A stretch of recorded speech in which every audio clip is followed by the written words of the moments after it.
Magandang araw mga ka-Diskarte Chicks. Welcome back sa ating YouTube channel. Ngayon ay pag-uusapan natin ng kung bakit may mga babaeng mas gusto ang mas batang lalaki. So wala nang paligoy-ligoy pa. Tararat, simulan na natin.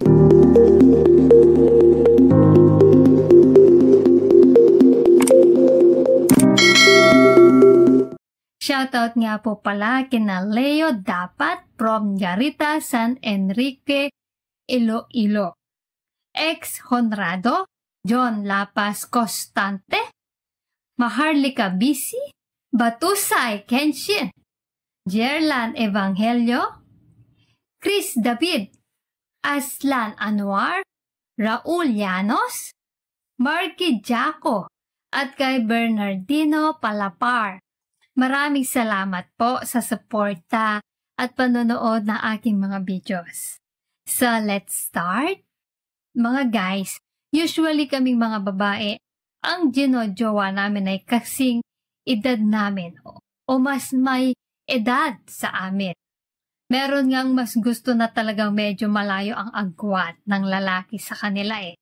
So, ang main na katwiran nila ay para daw mas matured. Pero guys, meron din namang mga babaeng mas prepare nila kung ang lalaki ay mas bata pa sa kanila. So, heto ang mga ilang senyales na baka type ka ng babaeng mas matanda sa'yo. Number 1, siya ang nag-i-initiate ng communication. Kapag ang isang babae ay nag-initiate na communication sa inyo, maaaring sa text, call, or messenger, at siya naman ay mas matanda sa inyo, ay mag-isip ka na lalo na kung out of the blues ay bigla kanyang chinat or nag-PM siya sa iyo na halos wala namang kadahilanan. Magandang example nito mga guys kung katrabaho mo siya. Siyempre magkakilala naman talaga kayo pero isang gabi bigla ka na lang niyang tinext.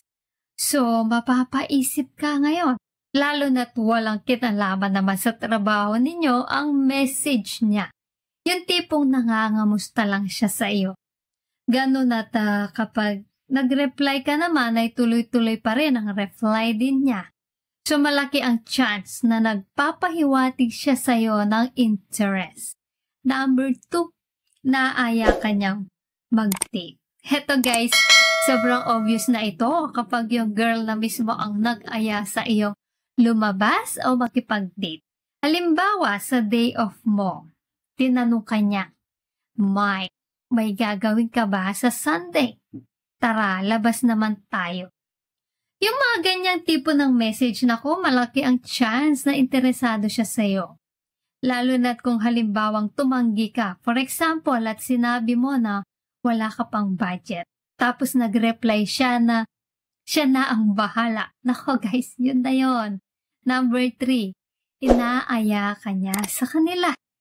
Nako mga guys, kapag ang isang babae kahit mas bata o mas matanda ka pa sa kanya, nag-aya sa place niya na for example, dun ka mag-lunch o dinner.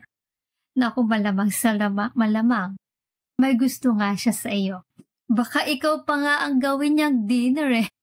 Pero bago tayo magpatuloy, kung hindi ka pa nakakapag-subscribe, baka naman, i-hit mo ng subscribe button. Now na.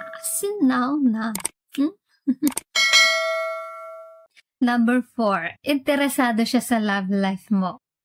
Guys, kapag ang girl na mas matanda sa iyo ay nagsimulang magtanong tungkol sa love life mo, yung inuusisa ba niya kung may jowa ka ngayon o wala, malaking senyalis na nagbabaka sakali siyang bakante ka.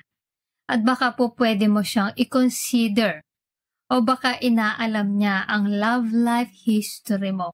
Naku, iba na yan. Number 5, inaaya ka niyang magmilagro. Siyempre naman mga guys, kapag mismong ang palay na ang lumapit sa manok at inaaya ka niyang magmilagro, alam na, 100% na type ka ng babaeng yan. Wala nang kaduda-duda dyan mga guys. Mga ka-Diskarte Chicks, Para po sa mga nag-i-skip ng disclaimer, pakiusap lang po makinig sandali. Uulitin ko po, iba-iba ang ugali at preferences ng bawat babae. Hindi po ito one size fits all, kaya't alamin at unawain ang unique na personalidad na kausap nyo. Tandaan, diskarte with respect pa rin.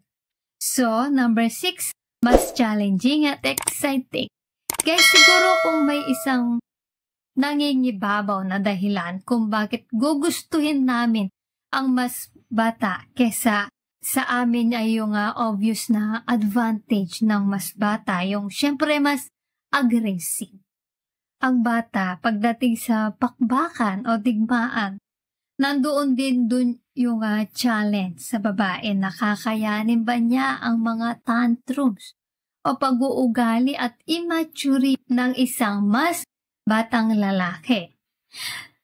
May mga babaeng ganon kasi ang trip nila yung tipong na-challenge ba sila kung kaya ba nila patinuin yung guy. So yan mga guys, ang 6 signs na malamang sa malamang, gusto ka nang tsuhain ng mas matandang girl sa'yo. Sana ay may natutunan po kayo sa video natin ngayon. Huwag kalimutang mag-comment ng inyong reaction o karanasan sa comment section. Kung may mga tanong kayo, i-type nyo lang po at sasagutin natin yan sa susunod na video.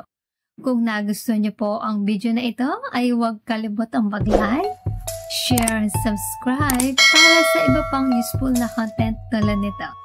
Maraming salamat sa panonood. Hanggang sa susunod na video, ingat kayo palagi. Let's spread love.